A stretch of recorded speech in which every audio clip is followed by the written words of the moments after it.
Morning everyone, welcome to formulator. तो आज के इस लेक्चर में हम लोग देखेंगे क्या, ट्रिपल इंटीग्रल के बारे में देखेंगे। ट्रिपल इंटीग्रल के क्वेश्चन कैसे आते हैं, उसको कैसे हम लोग हैंडल कर सकते हैं। इस ट्रिपल इंटीग्रल के क्वेश्चन में हम लोग दो तरीके के क्वेश्चन यहाँ पे देखेंगे।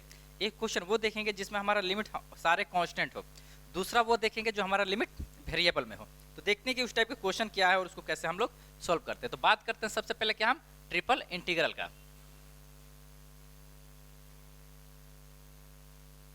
ट्रिपल इंटीग्रल का तो आप लोग जो इंटीग्रल पढ़कर आए होंगे अपने 12th वगैरह क्लास में, तो वहाँ पे क्या था, एक सिंगल इंटीग्रल था। उस सिंगल इंटीग्रल से ही आप लोग क्या एरिया निकाले थे। वहाँ वॉल्यूम निकालने का कोई इशू नहीं था, वहाँ पे मात्र एरिया ही पढ़ना था एक सिंगल इंटीग्रल के हेल्प से। बट यहाँ पे हमने आपको दिखाया क्या कि एरिया निकाला जा सकता है with the help of double integral, area निकाला जा सकता है with the help of triple integral. आगे हम आपको बताएंगे, जो क्लासेस लेंगे उसमें हम ग्रीन्स थ्योरम क्या होता है, स्टोक्स थ्योरम क्या होता है, गॉस थ्योरम क्या होता है, उसमें आपको थोड़ा बहुत मिलेगा, कन्वर्सन का रूल्स है।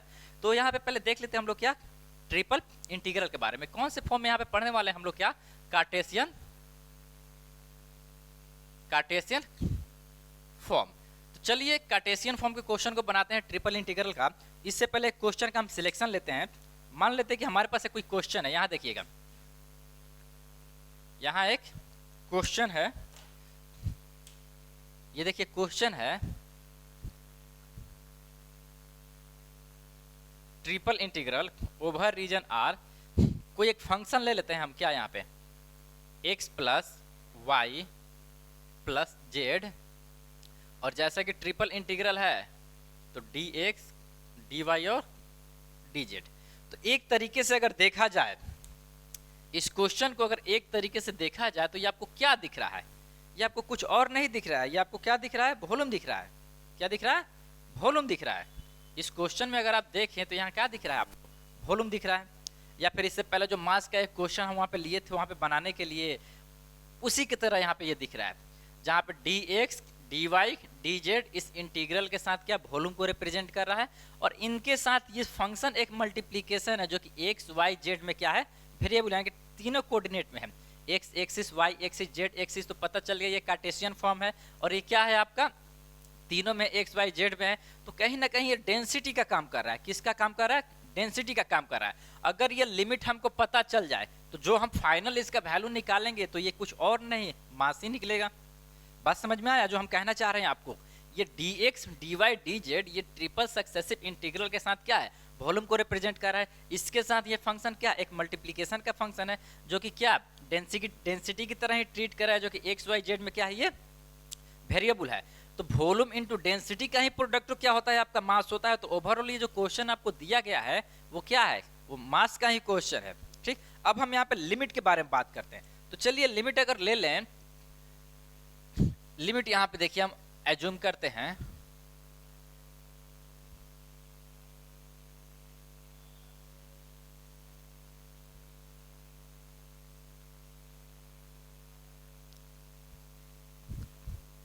चलिए ये जो है हमने लिमिट ले रखा है। x का लिमिट का वेरिएशन 0 से 1 के बीच में है, y के लिमिट का वेरिएशन 1 से 2 के बीच में, z के लिमिट का वेरिएशन 2 से 3 के बीच में। तो हम किए क्या है, लिमिट को ऑलरेडी हम यहाँ पे मेंशन कर चुके हैं, आपको कहीं से लिमिट को फाइंड करने का जरूरत नहीं है। ये आपका डेंसिटी की तरह ट्रीट कर रहा है, ये वॉल्यूम की तरह ट्रीट कर रहा है। दोनों का प्रोडक्ट क्या हो जाएगा, आपको मास शो कर रहा है। तो देखा जाए तो ये कुछ और नहीं, ये मास निकालने का एक तरीका है, जहाँ पे आपको लिमिट क्या दे रखा है, कांस्टेंट दे रखा है। चीजों को रटना नहीं है। क्वेश्चन आपको बहुत मिलेंगे, क्वेश्चन बहुत सारे बुक्स हैं, बहुत सारे बुक्स में डिफरेंट बहुत सारे क्वेश्चन है। बस आपको कंसेप्ट को समझना है, उसको यूटिलाइज करना है और देखना है कि उसमें क्या दिया गया और उससे क्या फाइंड किया जा सकता है। ठीक है, इससे ज्यादा कुछ नहीं। तो देखिए यहाँ पे, चलिए इसको सोल्व करते हैं हम। क्या, तो आई से अगर हम इस सवाल को रिप्रेजेंट करें तो पहला इंटीग्रेशन हमारा 0 to 1 है, दूसरा इंटीग्रेशन हमारा क्या है 1 से 2 है, तीसरा इंटीग्रेशन हमारा क्या है 2 से 3 है। फंक्शन हमारे पास क्या है, x प्लस में y प्लस में z है, dx dy और dz है। तो यहाँ पे एक चीज हम आपको बताना चाहेंगे, क्या तो बताना हमको ये है कि यहाँ पे जो लिमिट आपको दिख रहा है, यहाँ पे लिमिट तो कोई भी वेरिएबल लिमिट नहीं है। जैसा कि इससे पहले जितने भी हम लेक्चर लिए हैं उसमें हम क्या बताते हैं कि कि हाँ ये वाला इसके रेस्पेक्ट में वेरिएबल है तो इसको सबसे पहले हमको क्या करना है, इंटीग्रेट करना है, और वो उसके रेस्पेक्ट में सबसे पहले वेरिएबल तो उसके रेस्पेक्ट में इंटीग्रेट करना है। इस तरीके की बातें जो है हम पहले किए होंगे, क्योंकि वहाँ पे लिमिट का रिप्रेजेंटेशन ही कुछ और था। बट यहाँ पे देख क्या रहे हैं, यहाँ पे लिमिट है, यहाँ पे भी लिमिट है, और ये दोनों लिमिट क्या है, कांस्टेंट है। क्या है, कांस्टेंट है। ना ही ये लिमिट इस पे डिपेंड कर रहा है, ना ही ये लिमिट इस पे डिपेंड कर रहा है, और ना ही ये लिमिट इस पे डिपेंड कर रहा है। तो ये जो लिमिट का वेरिएशन है, अब लिमिट का वेरिएशन खत्म हो गया, यानी कि जो लिमिट दिया हुआ है वो कौन सा लिमिट है, कांस्टेंट लिमिट है। तो यहाँ पे आप फ्री हैं, आप आजाद हैं, किसी को भी किसी के रेस्पेक्ट में पहले इंटीग्रेट कर सकते हैं। वहां पे होता था क्या कि अगर x के रेस्पेक्ट में आपको लिमिट दिया है तो y में करेंगे सबसे पहले, x y में दिया है तो z में करेंगे, y में दिया है तो सबसे पहले x में करेंगे, ऐसा वहां पे हम करते थे। बट यहाँ पे वैसा हम कुछ करेंगे नहीं, क्योंकि टोटल लिमिट क्या है हमारा, अपर लिमिट, और लोअर लिमिट क्या है आपका, कांस्टेंट लिमिट है। इसलिए हम किसी को भी किसी के रेस्पेक्ट में पहले इंटीग्रेट कर सकते हैं। बात है, समझ में आई ना।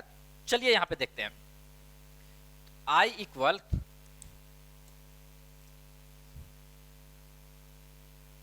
इक्वल सबसे पहले किसके रेस्पेक्ट में करें, कोई भी लिमिट सबसे पहले आप अप्लाई कर सकते हैं, इसमें फर्क नहीं पड़ता कि आप क्या किए क्या नहीं। तो चलिए जैसा सीक्वेंस लिखिए उसी सीक्वेंस के अकॉर्डिंग हम इसको कर रहे हैं।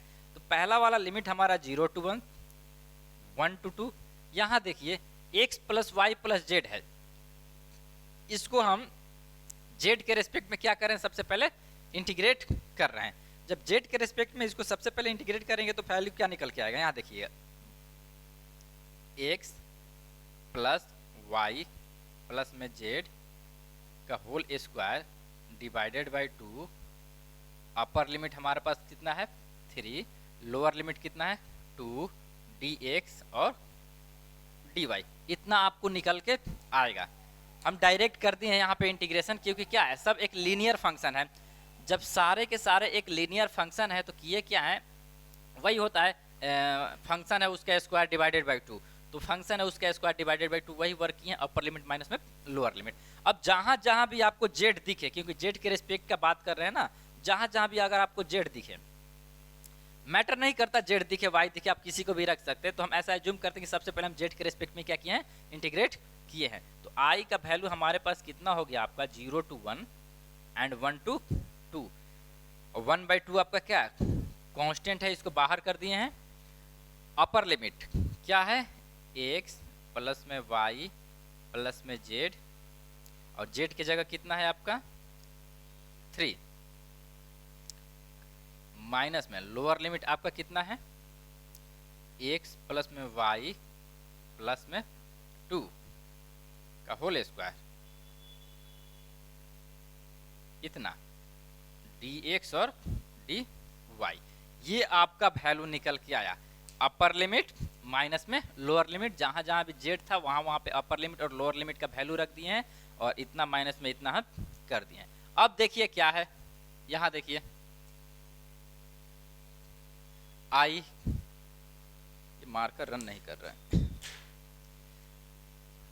आई यहां देखिए क्या हो जाएगा 1/2 इंटीग्रेशन 0 to 1। अब यहाँ पे किसके रेस्पेक्ट में हम करें,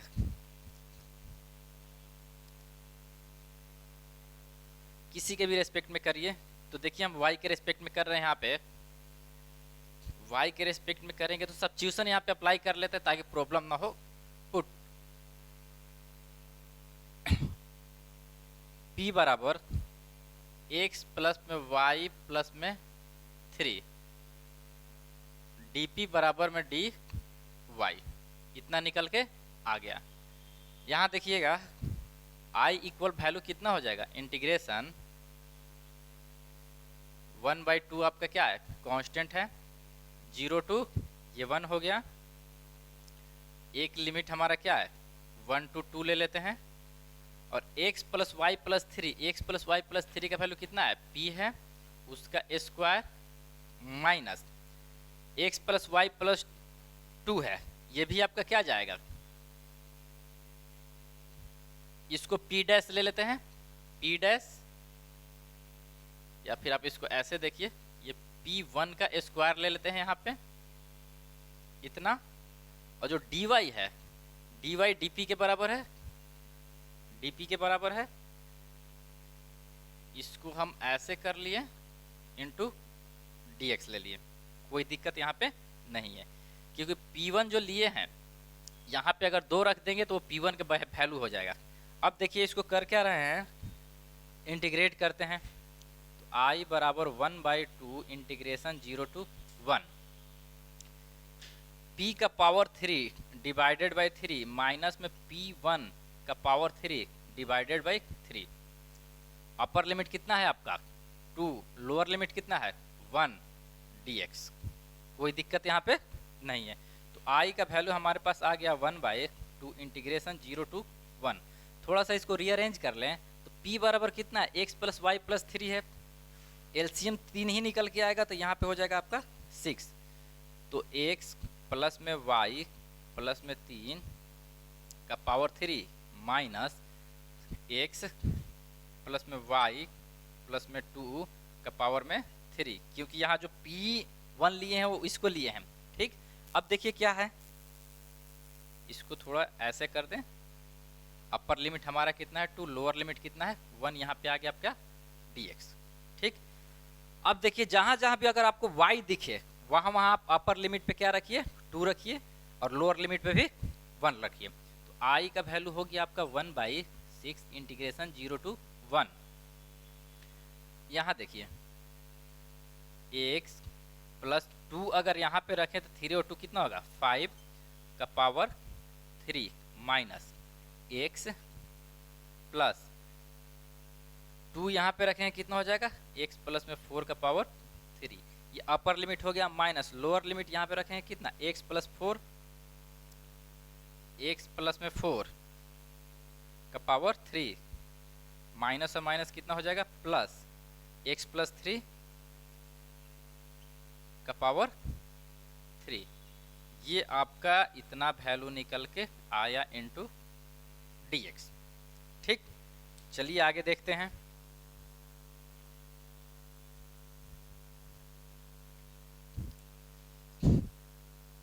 यहाँ देखिए I का वैल्यू हो गया आपका 1/6 इंटीग्रेशन आपका 0 to 1 दिख रहा है, x प्लस 5 का पावर 3, x प्लस में 5 का पावर 3 माइनस में 2 टाइम्स x प्लस 4 का पावर 3 प्लस x प्लस 3 का पावर में 3, इतना इंटू dx। यहाँ तक कोई दिक्कत नहीं है। अब देखिए I बराबर 1/6 x प्लस में 5 का पावर में 4 divided by 4 minus 2 times x plus में 4 का power 4 divided by 4 plus x plus में 3 का power 4 divided by 4। Upper limit कितना है आपका 1, लोअर लिमिट 0। I का वैल्यू कितना 1/6, अपर लिमिट जब 1 रखेंगे तो 5 1 कितना होगा 6, 6 का पावर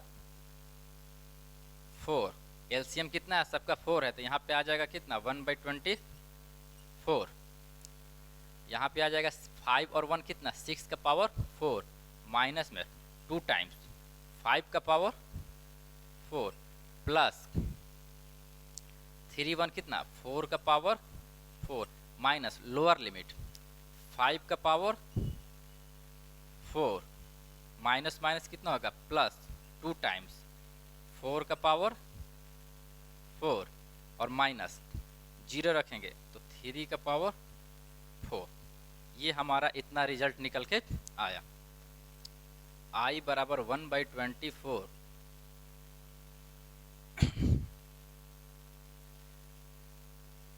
36 इंटू 36 कितना होगा आपका 216,108, ये 692,1296, ये 1296 हो गया माइनस 1250 यहाँ पे हो गया प्लस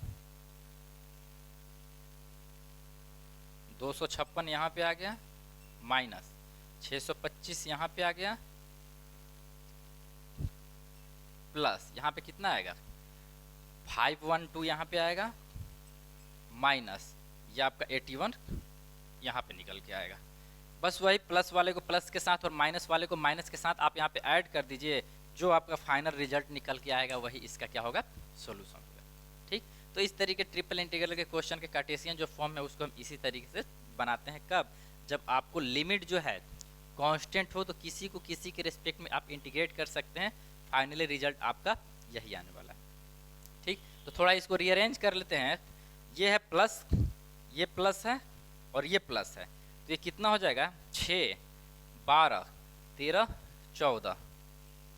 ठीक, 9 5 कितना 14, एक कितना हुआ 15, 6 6 12 14 4 9 5 14, एक 15 और एक कितना हो जाएगा ये 16, तो ये हो जाएगा 12 13 14 और 5 19 और एक 20 20 64 माइनस यहाँ पे देखिएगा 0 5 और एक कितना होगा 6 5 और 2 7 और 8 15 और यहाँ पे कितना हो जाएगा 12 और 6 18 और एक यहाँ पे आएगा 19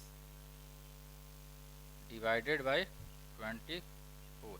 बच कितना गया जी यहाँ पे, तो यहाँ पे बच गया आपका 44 और 64, ये 8 108 डिवाइडेड बाय 24, यहाँ पर कितना हो जाएगा 27 डिवाइडेड बाय 6 और ये आपका 9 डिवाइडेड बाय 2, 4.5 फाइनली रिजल्ट आएगा। थोड़ा इसको क्रॉस चेक आप कर लीजिएगा कि आंसर इसका कितना आ रहा है। तो ये था ट्रिपल इंटीग्रल को बनाने का एक तरीका था, कैसे कैसे इसको हम लोग आगे प्रोसीड करते हैं। तो देखते हैं एक अगला क्वेश्चन देखते हैं ट्रिपल इंटीग्रल से रिलेटेड ही, और देखें उस क्वेश्चन को हम लोग कैसे हैंडल करते हैं। ठीक है, तो चलिए देखते हैं हम लोग अगला क्वेश्चन। अगला क्वेश्चन हमारा है क्या, 0 to log 2 0 to x and 0 to x plus log y e to the power x plus y plus z dx dy dz। इस ट्रिपल इंटीग्रल के क्वेश्चन का सोल्यूशन हमको फाइंड करना है। तो देखिए क्या है, इसको हम कैसे सोल्व करते हैं। तो i इक्वल, यहाँ देखिए ये जो लिमिट आपको दिख रहा है x और y में है, यहाँ से तो ऐसे ही आपको आइडेंटिफिकेशन मिल गया कि सबसे पहले हमको किसके रिस्पेक्ट में करना है, इंटीग्रेशन z के रिस्पेक्ट में। तो देखिए यहाँ पे क्या निकल के आएगा, 0 to log कांस्टेंट है, ये 0 to x, x में वेरिएबल है, और ये आपका 0 to x प्लस में log y है। इसको हम ऐसे लिख सकते हैं e टू दी पावर में x plus y into e to the power में z dx dy और dz। यहाँ तक आपको समझने में कोई दिक्कत नहीं होगा, क्योंकि एक्सपोनेंशियल हो, एक्सपोनेंशियल में पावर क्या हो जाता है आपका, जुड़ जाता है। तो e to the power x plus y into e to the power z, यानी कि e to the power x plus y plus z। तो अब देखिए जब एक्स वाई यहाँ पे क्या है, वेरिएबल है, तो सबसे पहले किसके रिस्पेक्ट में हम लोग इंटीग्रेट करेंगे, जेड के रिस्पेक्ट में इंटीग्रेट करेंगे। इसका मतलब ये जो टर्म है, ये टर्म क्या है आपका, कांस्टेंट है। जब ये कांस्टेंट है तो इसको हम बाहर कर लेते हैं, 0 to x। जब ये कांस्टेंट है तो e टू दी पावर में x प्लस में y हम क्या कर लिए, बाहर कर लिए। और एक्सपोनेंशियल का इंटीग्रेशन क्या होता है, एक्सपोनेंशियल ही होता है। अपर लिमिट इसका कितना है, x प्लस में log y, और लोअर लिमिट कितना है आपका 0 और dx और dy। यहाँ तक समझने में आपको कोई दिक्कत नहीं हुआ होगा। तो i बराबर हमारे पास निकल गया 0 to log 2 0 to x, यहाँ पे e टू दी पावर में x प्लस में y है। इसमें देखते हैं upper limit e to the power में x प्लस में log में y यहाँ तक, और minus e to the power 0 dx और dy। तो i बराबर हमारे पास हो गया 0 to log 2 0 to x, यहाँ देखिए e टू दी पावर में x प्लस में y into e to the power में x into e to the power में log y अगर करें तो यहाँ से क्या निकल के आएगा, y निकल के आएगा। ठीक, e to the power x, यहाँ पे इसको थोड़ा रफ देख लीजिएगा, e टू दी पावर में x into e to the power में log y लिख सकते हैं ना, पावर जुड़ता है। तो देखिए e to the power log y क्या निकल के आएगा, ये आपका y निकल के आता है। ये जो रिजल्ट होता है आपका y निकल के आता है। तो e to the power x into हम y डायरेक्ट यहाँ पे लिख सकते हैं, तो वो काम हम यहाँ पे कर दिए हैं। माइनस में समथिंग पावर 0 वैल्यू कितना होता है 1, तो हमारे पास ये रिजल्ट आ गया dx और dy। यहाँ देखिए एक्स के रिस्पेक्ट में वेरिएबल है हमारा लिमिट का, तो सबसे पहले वाई के रिस्पेक्ट में हम क्या करेंगे, उसको इंटीग्रेशन करेंगे। ठीक, तो थोड़ा सा रीअरेंज यहाँ पे कर लेते हैं, 0 टू log 2, यहाँ पे 0 to x, e to the power में x into e to the power Y.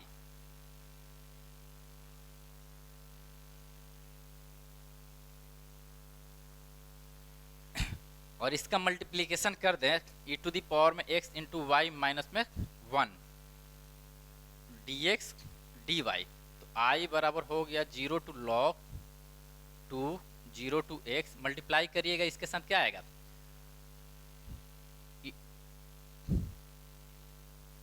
E to the power 2x into y e to the power y minus e to the power x into e to the power y. इतना लिख सकते हैं, यहाँ तक कोई दिक्कत नहीं आएगा।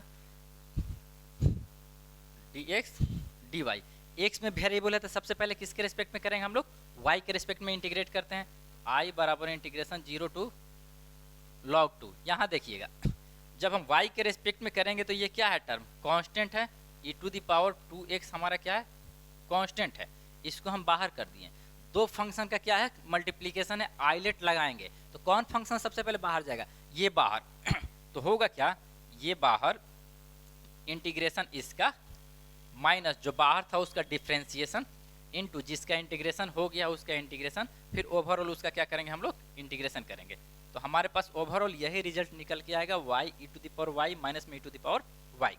आइलेट यहाँ पे लगाए हैं, ये वाला बाहर इंटीग्रेशन इसका माइनस जो बाहर था उसका डिफ्रेंसिएशन इनटू जिसका इंटीग्रेशन हो गया उसका इंटीग्रेशन, फिर ओवरऑल इंटीग्रेशन करेंगे तो हमारे पास यही रिजल्ट निकल के आने वाला है, जहाँ पे ये आपका कांस्टेंट था। ठीक, अपर लिमिट क्या करेंगे x, लोअर लिमिट क्या है 0, कोई दिक्कत नहीं है। आगे देखते हैं, माइनस ये क्या है, कांस्टेंट है, ई टू दी पावर में x into e to the power में y।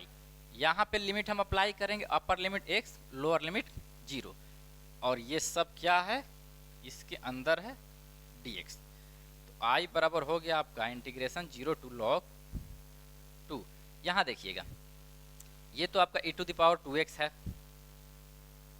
जहाँ जहाँ y है वहाँ वहाँ x रखेंगे तो यहाँ पे क्या आ जाएगा, x e to the power x minus में e to the power x minus ये हो गया आपका 0 माइनस माइनस प्लस में 1 माइनस यहाँ पे देखते हैं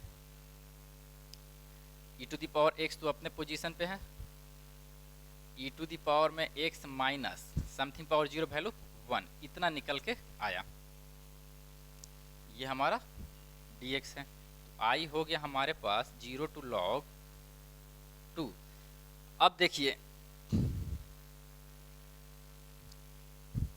e to the power x यहाँ से अगर हम कॉमन ले लें तो ये आ जाएगा e टू दी पावर में 2x, इसका इसके साथ मल्टीप्लिकेशन की e to the power 2x plus e to the power x, यानी कि x माइनस में 1 e to the power x यहाँ है और 2x यहाँ है तो कितना हो जाएगा, e टू दी पावर में 3x, पावर जुड़ गया, माइनस यहाँ देखिएगा e टू दी पावर में 2x और minus minus plus e to the power में x। ये है हमारा फाइनल सोल्व करके इक्वेशन निकल के जो आया है। ठीक, यहाँ तक आपको कोई दिक्कत नहीं होना चाहिए। जहाँ पे ये देखिए e to the power 2x से ये e to the power 2x cancel हो गया। ठीक, आगे देखते हैं,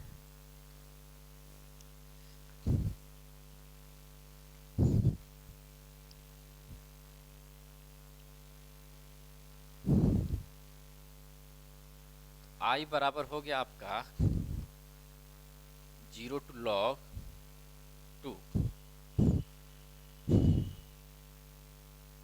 ब्रेक कर लेते हैं इसको, x e to the power में 3x minus e to the power 3x plus एक टर्म ये है एक टर्म ये है, दो टर्म ब्रेक करेंगे, 3 टर्म होगा, x e to the power 3x minus में e to the power 3x plus e to the power में x dx। तो i का वैल्यू हो गया, ये बाहर इंटीग्रेशन किसका, इसका जो प्रोडक्ट में, ये बाहर इंटीग्रेशन इसका और x के साथ जो मल्टीप्लिकेशन होता है वो डिवीजन में आ जाता है, तो ये बाहर इंटीग्रेशन इसका माइनस जो बाहर था उसका डिफ्रेंसिएशन, और जिसका इंटीग्रेशन हो गया है उसका फिर से अगर इंटीग्रेशन करेंगे तो e⁻³ 3x डिवाइडेड बाई 9 इतना आएगा, minus e⁻³ divided by 3 plus में e⁻x।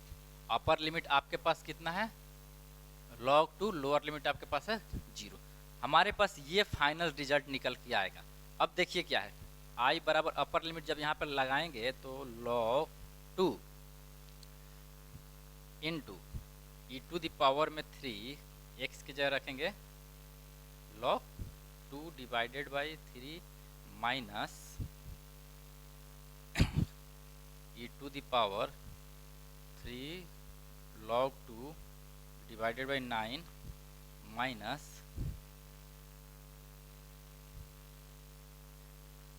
e⁻³ log2 divided by 3 plus e⁻² log2 minus lower limit रखेंगे यहाँ पे कितना आएगा 0 माइनस यहाँ पे लोअर लिमिट रखेंगे कितना आएगा 0 माइनस माइनस में प्लस समथिंग पावर 0 वैल्यू 1 तो 1/9 plus something power 0 value 1 1/3 minus something power 0 value कितना होगा 1। तो ये फाइनली रिजल्ट निकल के हमारा आया। तो i बराबर थोड़ा सा यहाँ पे लॉगरिथमिक का प्रॉपर्टीज यूज कर रहे हैं हम यहाँ पे, log2 अपने पोजीशन पे है, ये आपका हो जाएगा कितना 2 का पावर 3 8 इंटू 8/3 माइनस ये हो जाएगा कितना 2 का पावर 3 8 यानी कि 8/9 माइनस ये हो जाएगा 2 का पावर 3 यानी कि 8/3 प्लस यहाँ पे हो जाएगा वो कितना ये आएगा 2 माइनस में 1 प्लस में 1/9 प्लस 1/3 माइनस 1। तो इस टर्म को छोड़ते हैं, इसको थोड़ा हम सोल्व कर लेते हैं। i बराबर 8/3 log2 इसका एलसीएम अगर ले लें हम यहाँ से अगर हम इसका एलसीएम ले लेते हैं तो आएगा कितना, यहाँ देखते हैं 9 एलसीएम आ गया तो माइनस में 8 ये प्लस के साथ ऐसे कर लेते हैं, माइनस में 8 माइनस में 3 और प्लस 18 प्लस 1 प्लस 3 माइनस में 9 ये इतना आया। अब देखिए क्या है ये 18 19 20 21 22 प्लस का 22 है और माइनस का 41 है। तो 41 से अगर हम 22 को एलिमिनेट करें कितना होगा 9 19 आएगा। तो माइनस का कितना आ रहा है हमारा 19 आ रहा है। तो ओवरऑल हमारे पास हो जाएगा i इक्वल 8/3 log2 माइनस में 19/9। ये हमारा क्या था ओवरऑल सॉल्यूशन था इस क्वेश्चन का। ठीक, उम्मीद करते हैं कि आपको ये सॉल्यूशन अच्छे से समझ में आया होगा। चलिए देखते हैं अगला क्वेश्चन। ठीक है, चलिए देखते हैं हम अगला क्वेश्चन। तो अगला क्वेश्चन हमारा कुछ ये है, compute triple successive integral dx dy dz divided by x plus y plus z plus 1 to the power 3 if the region of integration is bounded by the coordinate plane and the plane x plus y plus z equal 1। तो आपको दिया गया है क्या कि जो reason है वो आपका कोऑर्डिनेट प्लेन है उससे भी बाउंडेड है और एक प्लेन दे दिया हुआ है इससे बाउंडेड है। तो इस तरीके के क्वेश्चन से हमको ये पता चलता है लिमिट के बारे में। जब कभी भी आपको कुछ ये कोऑर्डिनेट वाली बातें दे दें या फिर कोऑर्डिनेट ऑलरेडी आपको दे दे या फिर कोई एक प्लेन दे दे तो यहाँ से हम लोग क्या फाइंड कर सकते हैं, लिमिट फाइंड कर सकते हैं। बाद बाकी फंक्शन तो आपका यही है 1/x plus y plus z plus 1 to the power 3। ऊपर में है क्या dx dy dz। तो देखा जाए तो क्या एक फंक्शन भी है और हमारा ये क्या वॉल्यूम का रिप्रेजेंटेशन ही है। तो क्या निकल रहा है यहाँ पर ट्रिपल इंटीग्रेशन, मास भी निकाल सकते हैं, वॉल्यूम भी निकाल सकते हैं, आप कुछ भी निकाल सकते हैं। साथ ही हमको एक प्लेन दे रखा है और एक क्या दे रखा है, कोऑर्डिनेट दे रखा है। तो यहाँ से हम क्या निकाल सकते हैं, यहाँ से हम लिमिट निकाल सकते हैं। तो लिमिट निकालने के लिए हम आपको सिंपली बताए थे क्या कि अगर हमको जेड का लिमिट निकालना है तो ऑलरेडी हमारे पास कोऑर्डिनेट के बारे में दे दिया है। इसका मतलब एक्स का वैल्यू 0, वाई का वैल्यू 0 और जेड का वैल्यू 0 दिया हुआ है। तो हमारे पास अगर जेड का लिमिट अगर निकालना चाहें 0 less than equal to Z less than equal to, यहाँ से जेड का वैल्यू कितना निकल के आएगा 1 माइनस में एक्स माइनस में वाई। यहाँ तक तो कोई समझ में दिक्कत तो होना नहीं है। दूसरा देखेंगे क्या, अगर हमको y का लिमिट निकालना है तो उस कोऑर्डिनेट एक्सिस से एक तो y हमारा 0 हो गया लोअर लिमिट, तो 0 less than equal to y less than equal to, यहाँ से हम y का वैल्यू कैसे निकालें। अगर हमको y का वैल्यू निकालना है तो इसका अगला जो कोऑर्डिनेट होता है वो z होता है, इसको हमको क्या करना पड़ेगा 0 करना पड़ेगा। तो यहाँ से हम क्या करेंगे, z को 0 करेंगे तो y का वैल्यू कितना निकल के आएगा 1 माइनस में x। कोई दिक्कत नहीं होना चाहिए। अगला हमको क्या निकालना है, x का निकालना है, तो उस कोऑर्डिनेट एक्सिस से लोअर लिमिट हमारा क्या है 0 less than equal to x less than equal to. अब हमको x का अपर लिमिट चाहिए, इसका मतलब क्या y और z दोनों का वैल्यू क्या करना पड़ेगा हमको 0 करना पड़ेगा। जब y और z दोनों का वैल्यू अगर हम 0 करेंगे तो x का वैल्यू कितना निकल के आएगा 1। तो यहाँ से हमारा क्या निकल के आ गया, ओवरऑल लिमिट हम फाइंड कर दिए। जब हम ओवरऑल लिमिट फाइंड कर दिए तो इतना बराबर हम क्या लिख सकते हैं, dx dy dz divided by x plus में y प्लस में z प्लस में 1 टू द पावर 3। इसके जगह पे हम क्या लिख सकते हैं, इंटीग्रेशन ट्रिपल सक्सेसिव इंटीग्रेशन। एक तो आपका 0 टू 1 हो गया, दूसरा हमारा क्या होगा 0 टू 1 माइनस में x हो गया, तीसरा हमारा क्या होगा 0 टू 1 माइनस में x माइनस में y। फंक्शन हमारे पास कितना है 1 बाई एक्स प्लस में y प्लस में z प्लस में 1 to the power 3 into dx dy dz। इसी को तो आपको सोल्व करना है। क्या आप इतना नहीं कर सकते हैं, आप इतना आसानी से कर सकते हैं। और इसको सोल्व करिएगा, आपका सोल्यूशन देखते हैं क्या निकल के आता है। इसको सोल्व करते हैं हम, तो देखिए क्या है, x और y क्या है आपका वेरिएबल लिमिट है, यानी कि इस फंक्शन को सबसे पहले हमको किसके रेस्पेक्ट में इंटीग्रेट करना पड़ेगा, z के रेस्पेक्ट में इंटीग्रेट करना पड़ेगा। तो 1 बाई एक्स का पावर में n है, तो देखिए इसको हम मतलब थोड़ा बहुत रफ वर्क करेंगे, फाइनल डेटा यहाँ पे हम फिट करेंगे। तो जब हम इसको ऊपर लेके जाएंगे तो यहाँ पे देखिएगा, इसको अगर हम लेना चाहें i equal integration 0 to 1 minus में x और यहाँ से 0 टू 1 माइनस में x माइनस में y और x प्लस में y प्लस में z प्लस में 1 टू द पावर माइनस में 3 dx dy और dz, इतना लिख सकते हैं। यहाँ देखिए x का पावर n, क्योंकि ये फंक्शन क्या है आपका एक लीनियर फंक्शन है और x का पावर n है और इंटीग्रेशन करते हैं तो x के पावर में n का इंटीग्रेशन क्या होता है x का पावर में n plus 1 divided by n plus 1, वही तो लिखते हैं। तो इसके लिए भी जब इंटीग्रेशन करेंगे z के रेस्पेक्ट में तो क्या लिखेंगे यहाँ पे देखिएगा, i equal integration 0 to 1 minus में x और ये हो जाएगा कितना x का पावर में n प्लस 1, यानी कि x प्लस में y प्लस में z प्लस में 1 का पावर माइनस में 3 प्लस 1 डिवाइडेड बाई माइनस में 3 प्लस में 1। ये तो आपका हो गया z के रेस्पेक्ट में। अपर लिमिट क्या है 1 माइनस में x minus y, lower limit हमारा 0 और dx और dy, इतना हमारा निकल गया। अब देखिए अपर लिमिट अप्लाई करते हैं, फिर लोअर लिमिट अप्लाई करते हैं, थोड़ा सा इसको रीअरेंज करते हैं। 0 टू 1 और 0 टू 1 माइनस x, ठीक। ये हो गया आपका x प्लस में y प्लस में z प्लस में 1 टू द पावर माइनस में 2 डिवाइडेड बाई, इसको हटाते हैं, नीचे में आएगा आपका माइनस में 2, तो माइनस में 1/2 को हम बाहर कर दिए। अपर लिमिट यहाँ पे अगर देख लें तो 1 माइनस में x माइनस में y, लोअर लिमिट 0 dx और dy।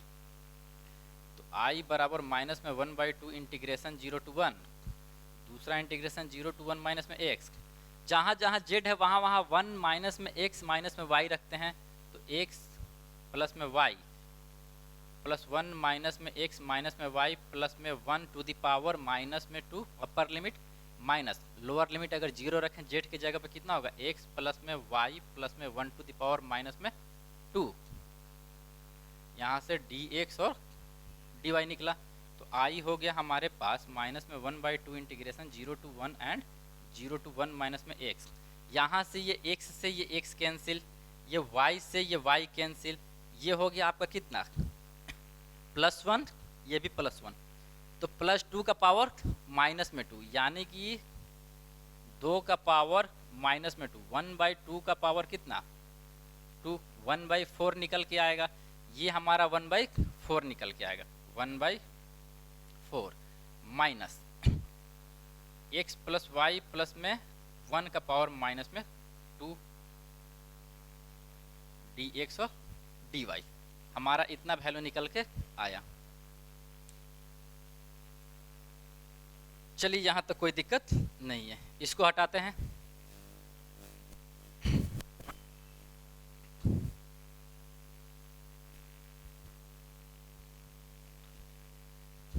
अब देखिए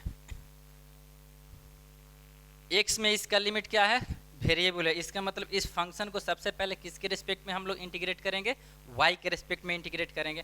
तो i बराबर यहाँ से क्या हो गया, माइनस में 1/2 इंटीग्रेशन 0 to 1, y के रिस्पेक्ट अगर इसको इंटीग्रेट करें तो कितना होगा, y/4 आएगा, यहाँ तक कोई प्रॉब्लम नहीं है। माइनस इसके लिए क्या करेंगे, x का पावर n फिर से है, तो x का पावर n, इसके लिए हम लिखेंगे यहाँ पे x प्लस में y प्लस 1 का पावर इतना प्लस 1, तो माइनस में 1 डिवाइडेड बाय, नीचे में भी माइनस आएगा तो इसको क्या कर देते हैं हम सीधे प्लस कर देते हैं। अपर लिमिट हमारे पास कितना है 1 माइनस में x, लोअर लिमिट हमारे पास 0, यहाँ से dx।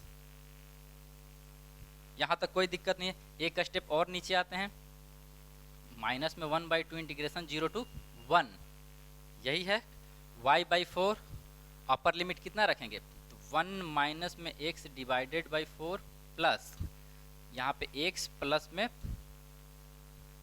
1 माइनस में x प्लस में 1, इतना ही है, टू दी पावर माइनस में 1, ये अपर लिमिट हो गया। माइनस में lower limit something by 0 value 0 और माइनस x प्लस में 1, इतना dx, ये निकल के आएगा। अब देखिए क्या है, i बराबर हो गया हमारे पास माइनस में 1/2 इंटीग्रेशन है हमारा 0 to 1 तक, लिमिट तो फिल कर ही दिए हैं यहाँ पे।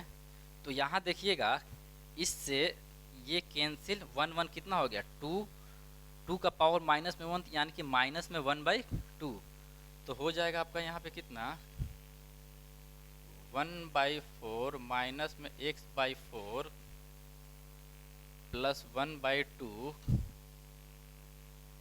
माइनस में x माइनस में 1 dx, इतना निकल के आएगा। एलसीएम ले लेते हैं इसका, इसका और इसका, तो 1/4 प्लस में 1/2 माइनस 1 का एलसीएम कितना 4, 1 प्लस में 2 माइनस में 4, तो कितना आएगा माइनस में 1/4। तो i बराबर लिखेंगे माइनस में 1/2 इंटीग्रेशन 0 to 1 माइनस में 1/4। ठीक, आगे देखते हैं, x यहाँ है और x यहाँ है, तो माइनस में x/4 माइनस में x, माइनस में 5x/4, तो माइनस में 5x/4, यहाँ तक आ गए हैं। यहाँ पे dx, यहाँ देखिए इस माइनस को इसके साथ क्या कर देते हैं हम प्लस कर देते हैं, कोई दिक्कत नहीं है। तो i बराबर हो गया 1/2 x/4, और इस 4 को कॉमन लेके इसके साथ क्या करते हैं सीधे 1/8 कर देते हैं, तो ये x प्लस में 5x² divided by 2, upper limit 1 lower limit 0, i का वैल्यू हमारे पास कितना आ गया 1/8। यहाँ देखिएगा 1 प्लस में 5/2, 2 5 7/2, तो i बराबर कितना 7/16। ये हमारा रिजल्ट निकल के आया है इस क्वेश्चन का। ठीक है, तो इस तरीके से क्वेश्चन को हम लोग क्या करते हैं सोल्व करते हैं। क्वेश्चन आपके पास कुछ भी हो सकता है, उसमें आप देखिए क्या कि आपको दिया क्या है, आपसे पूछा क्या जा रहा है, और इसको बनाने का हमारा प्रोसेस क्या है। ठीक है, तो इस वीडियो में बस इतना ही, मिलते हैं अगले वीडियो में, तब तक के लिए धन्यवाद।